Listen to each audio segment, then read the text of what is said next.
Assalamualaikum warahmatullahi wabarakatuh.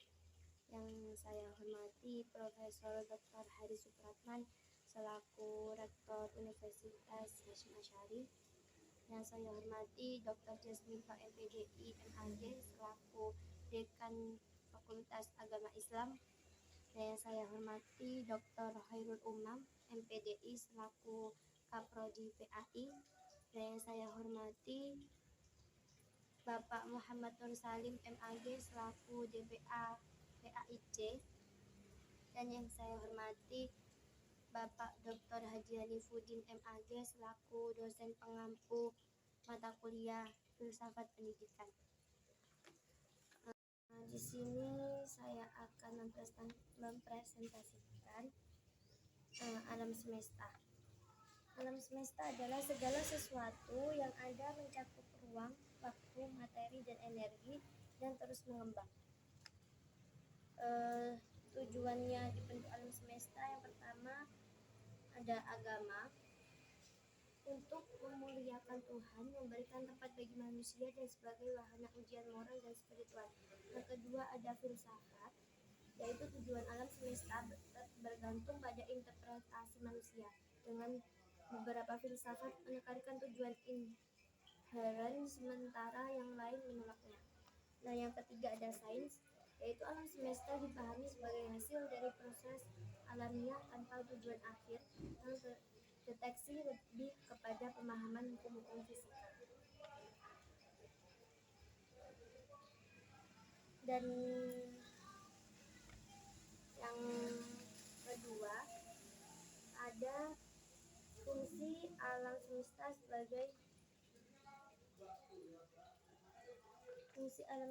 sebagai institusi pendidikan Islam.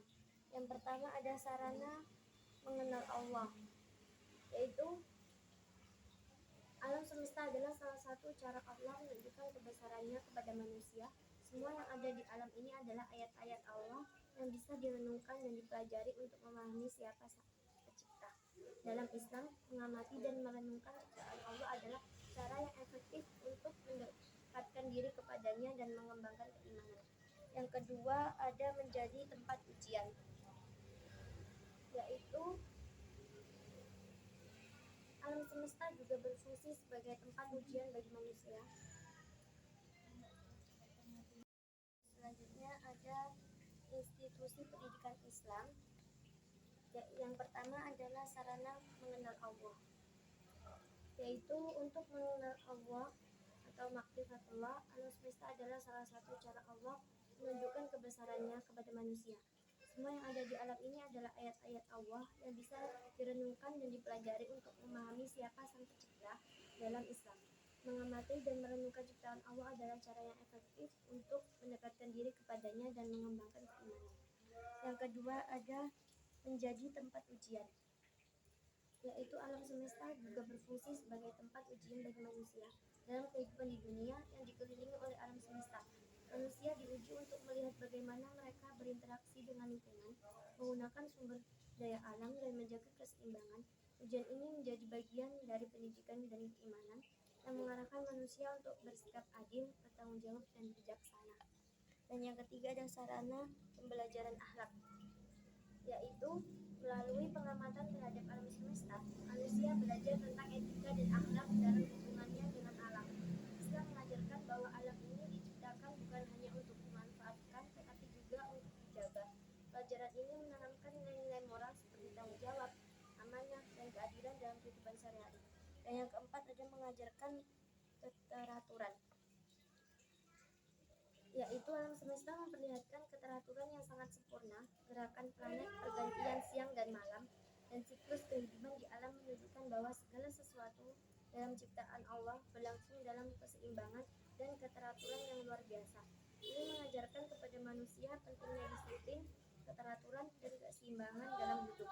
Dan yang terakhir ada laboratorium spiritual dan sains, yaitu alam semesta adalah laboratorium besar tempat manusia belajar tidak hanya mengenai spiritualitas, tetapi juga tentang sains. Dalam Islam, ilmu pengetahuan tentang alam adalah bagian integral dari ibadah.